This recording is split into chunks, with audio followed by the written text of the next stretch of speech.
ഈ മരണാനന്തരം ജീവിതമുണ്ടോ എന്നൊന്നും എനിക്കറിയില്ല. ഉണ്ടായാലും ഇല്ലെങ്കിലും സുധീട്ടനെ മറന്നൊരു ജീവിതം എനിക്ക് കഴിയില്ല സിദ്ധു. അതുകൊണ്ട് ഞാനൊരു റിക്വസ്റ്റ് നടത്തുക, ഒരു അപേക്ഷ. സിദ്ധുനത് അത് ഉൾക്കൊള്ളാൻ പറ്റുമെന്ന് എനിക്കറിയില്ല. എനിക്ക് ഉൾക്കൊള്ളാൻ പറ്റും. ദേവിക പറയുന്ന അതേ അർത്ഥത്തിൽ മനസ്സിലാക്കാൻ പറ്റുന്നതുകൊണ്ടാണല്ലോ നമ്മൾ തമ്മിൽ അടുത്തതും ദേ ഇപ്പോ ഒന്നാവാൻ പോകുന്നതും. ദേവിക ധൈര്യമായിട്ട് പറഞ്ഞോ, ഞാൻ എന്താ ചെയ്തു തരേണ്ടത്?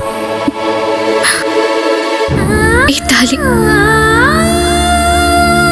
സുധേട്ടൻ എനിക്ക് കെട്ടിത്തന്ന താലി, ഇത് ഞാൻ അഴിക്കില്ല.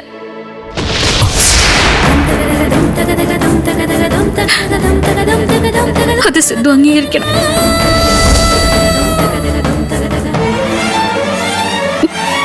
എങ്കിൽ മാത്രമേ കല്യാണം നടക്കൂ.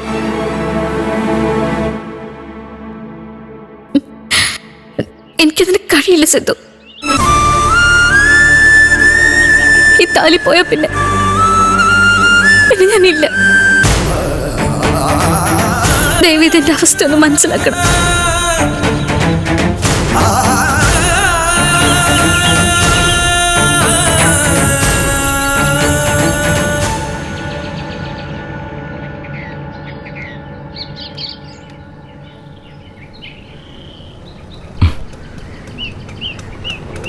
ഞാൻ സമ്മതിച്ചിരിക്കുന്നു.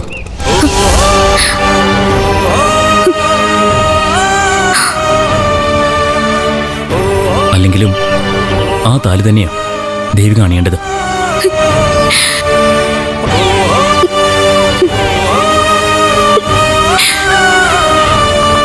സുധിയേട്ടൻ്റെ ഹൃദയം കൊണ്ട് ജീവിക്കുന്ന എനിക്ക് അത് അംഗീകരിക്കാൻ പറ്റിയില്ലെങ്കിൽ പിന്നെ ഞാൻ എന്തിനു കൊള്ളാം?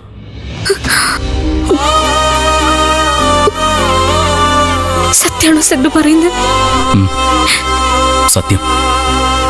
വീട്ടുകാരെ എതിർക്കുമായിരിക്കും, അവരെ പറഞ്ഞ് മനസ്സിലാക്കാൻ ബുദ്ധിമുട്ടുമായിരിക്കും. അതൊക്കെ നമ്മൾ തരണം ചെയ്യും ദേവിക. ഈ സ്നേഹം എന്ന് പറയുന്നത് ഹൃദയത്തിലല്ലേ ദേവിക?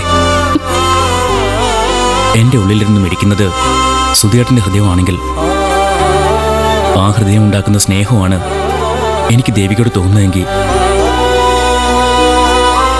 ഈ താലി അണിഞ്ഞുകൊണ്ടായിരിക്കും ദേവിക എൻ്റെ ജീവിതത്തിലേക്ക് വരുന്നത്.